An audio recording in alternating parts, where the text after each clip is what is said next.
Hi guys, welcome back to another video. Today we are back at you with more baby content. I'm so excited. We've been posting a ton of videos very recently, so if you haven't caught up on all those, I will have all the links below.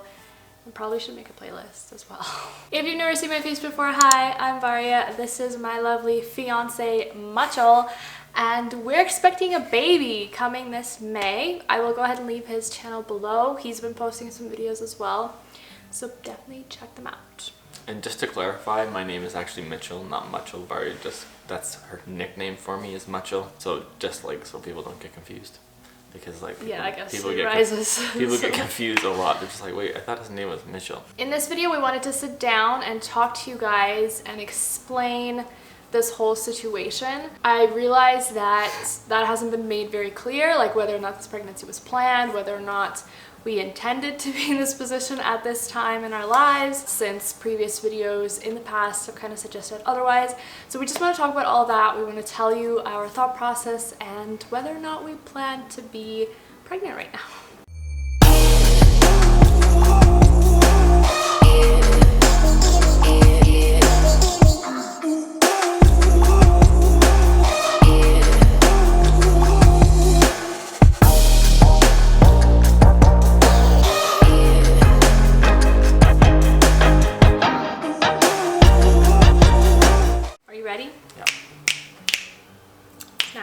When Breanna and I met, she already had Stefan. So for those of you who don't know, I'm actually not Stefan's biological father, but nevertheless, I'm still his dad. When we met and Breanna and I first started to like date and stuff, she was always super against having another. Like she didn't want to have another kid. That's just the way she felt. Her first pregnancy wasn't very good. She did it on her own basically.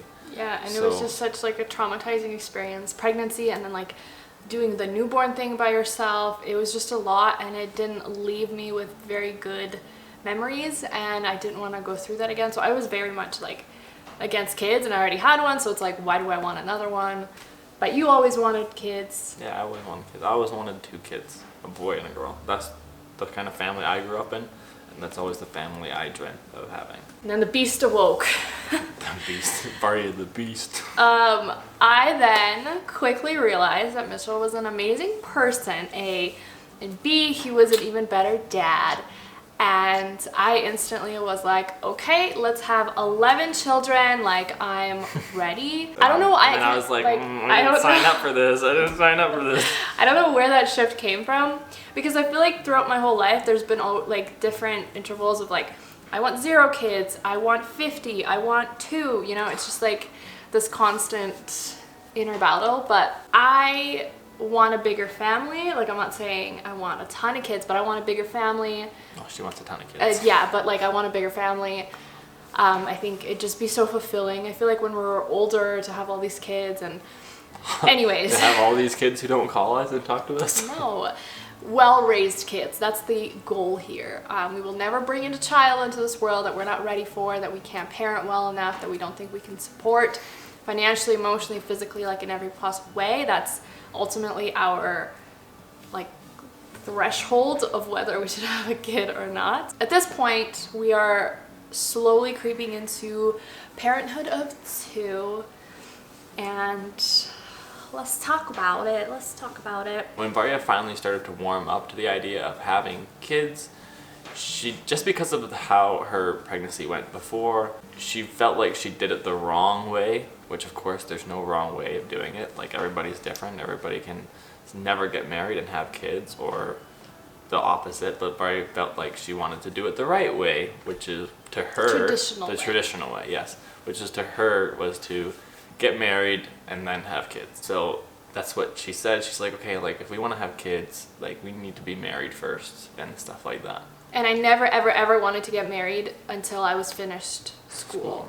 100%, like that was not negotiable. And like we would never be able to afford to get married and have like a wedding, because like Breanna and I wouldn't want to skimp out on our wedding either. Like Breanna and I both want a nice wedding, and that's just what we want. So that's what we feel like we deserve, and that's what we're gonna go for. And that's what we're comfortable with waiting and kind of putting off a little bit in our lives. And it's not because I have like talked about this in the past, and like there's questions that come up that are like, why are you engaged and you don't want to get married for 4 years and things like that. And like, it's not because this isn't what we want, or we're not trying to figure out if we're right for each other, whatever. Like, we wouldn't have gotten engaged and been this far in a relationship if we didn't feel like we saw a future together, if that makes sense. So it has nothing to do with that. It's just timing and finances and things like that. So I want to graduate for sure. So that was like never up for discussion. Like, it was definitely after a year or two after I graduate, which is in 2021. I graduate in 2021. Now, for those of you who don't know, Varia and I are engaged. We got engaged in Paris in April. Of this year, it's 2019. Of this year, 2019, yes. So it's been a few months. It's been like quite a few months. We got engaged, well, our full intentions knowing that it was going to be a long engagement because Varia was not done school, and who knows when we'd be able to afford to have a wedding. But as time went on, like, Stefan's still getting older, and like, Varia nor I want a huge age gap between kids. Like, even my sister and I, we have like a 6 to 7 year age gap between us, and like, we never got along growing up. We never got along. But that, my brother and I have a 2-year age gap. We never got along either, but you guys did more. You guys grew up together, and you did more stuff together. Like, my sister and I were always on like separate chapters in life, and like, it was just like, that's barely basically popped out and she's in school. Yeah. Going back to fall-ish, end of summer, fall of 2018 is when we were like seriously having the baby talk, because Stefan's not getting any younger. I mean, neither are we, but like, we're also like in our early 20s. But we really sat down and we talked about this. Like, do we want to have a child soon? And the reason we had this conversation was because I felt like right now, while I'm in school, I have probably the most like flexibility in terms of schedules that I probably will for the rest of my adulthood if I get like a 9-to-5 job. Like, right now I make my own schedule. If I need to miss a class, I miss a class. Do you know what I mean? So it's not like missing a day of work just because. And most days I have like a maximum of 2 classes. So I just feel like right now, while I'm in school, I have the most leeway in terms of how we structure our lives. Back in fall 2018, we started talking about this. We talked to our parents. I talked to my mom separately, and then we talked to Mitchell's mom together. Just to like feel out and see. Yeah, it was a very like casual conversation. Like, hey, how do you feel about another grandchild? They both thought we were pregnant. We were not. But we just kind of wanted to see. And obviously the response was like, you live your own lives 100%. You don't depend on us. Like, you live on your own. You pay your bills. You have a kid already. Like, do you kind of thing? And I mean, we would have done us anyways. But it was just good to know that they weren't like super against it, because that was kind of our intention, to feel it out going in. So it was nice that they were down for more babies. And also, who doesn't want like their parents' advice, you know? Yeah, of course. And it would be just so different, because like last time I got pregnant, it wasn't like, Mom, like, what do you think of me having a baby? It was like, Mom, I'm pregnant in high school. So it was a different experience. We then again considered the age gap. Like, at that point, Stefan was like 3-ish. He would have turned 3 or was about to turn 3. I think 3 is actually like a pretty good age gap. Yeah. But 4 is not the greatest. Yeah, I feel like 4 is like 4.5. By the time we have this baby stuff, it's gonna be 4.5. So that's like a little much, but it's okay.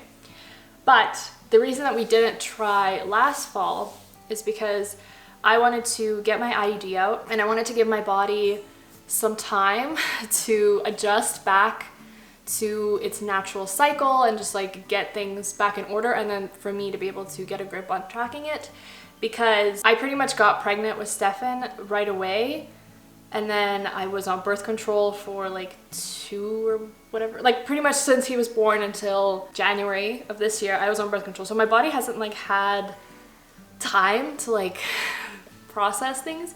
So I just really wanted, when I had my IUD, I didn't really get a period, like all these things. So it was just really difficult to tell when things were happening. So like I said, I wanted to get it out. I wanted to restore things, and I wanted to keep track of that. We made some notes just so we don't forget anything. So January, you guys saw that in the pregnancy test video where I took the pregnancy test. I showed you footage back in January when I got the IUD out.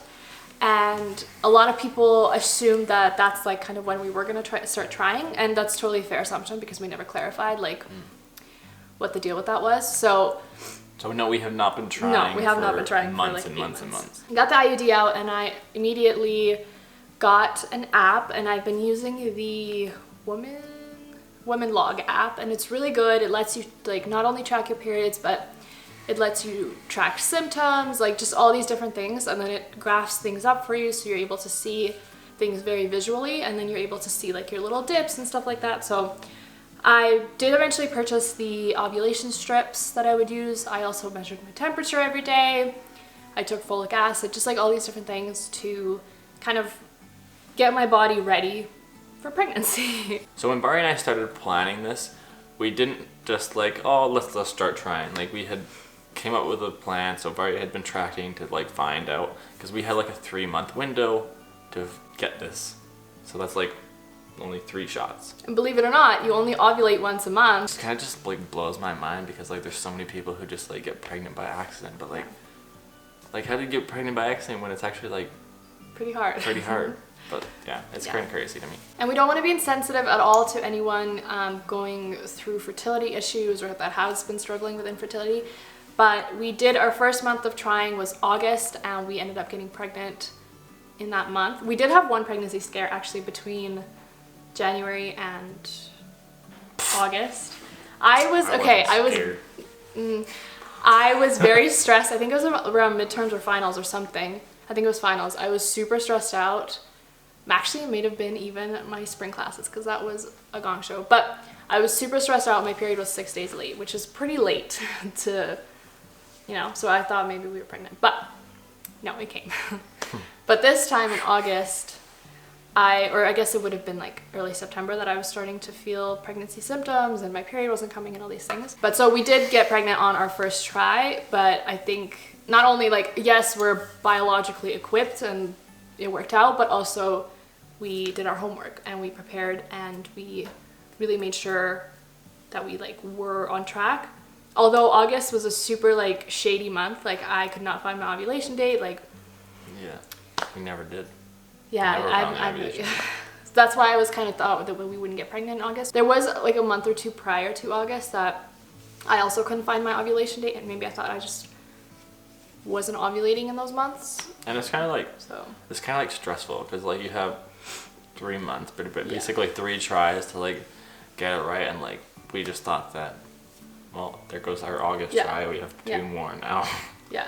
And the reason that we had the 3-month window, and the reason that we weren't trying in January, which is when I got my IUD out, is because I was trying my best to accommodate my school schedule. My 2 semesters, my fall and winter, go from September to April. And since I'm due mid-May, it worked out. So I would be finishing my winter semester and then have hopefully a week or 2, and then have baby, and then be home for the 4 months during the summer, and then go back to school. So some of you guys were asking like if I'm quitting school and if the world is stopping. Like, no, I've done it before. Just because I have a baby doesn't mean my schooling goes out the window. Like, I still plan to go back, and I will only have a year left. We're definitely going to be doing a Q&A to answer all of your guys' questions very soon.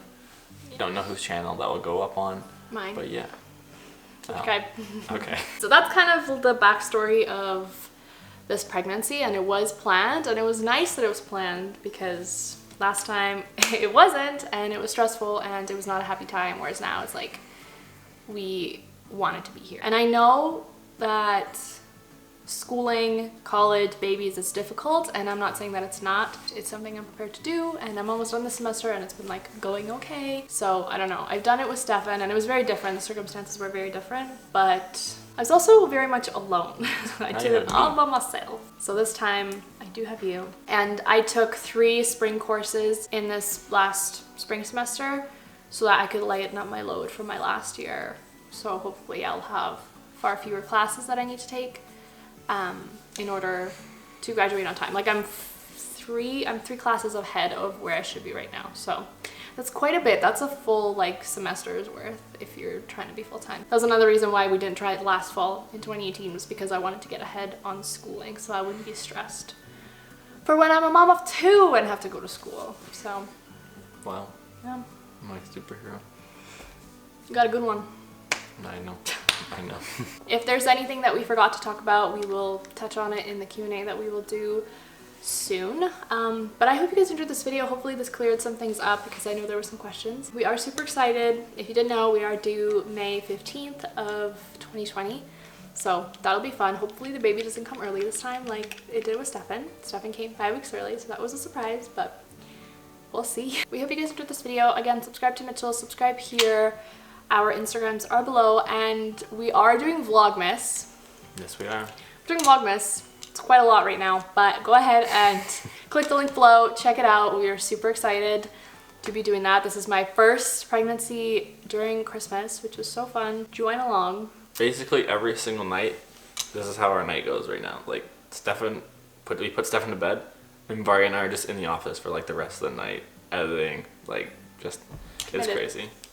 Committed. It is crazy. Committed, determined, dedicated. We love you guys so much, and we'll see you in the next video. Bye.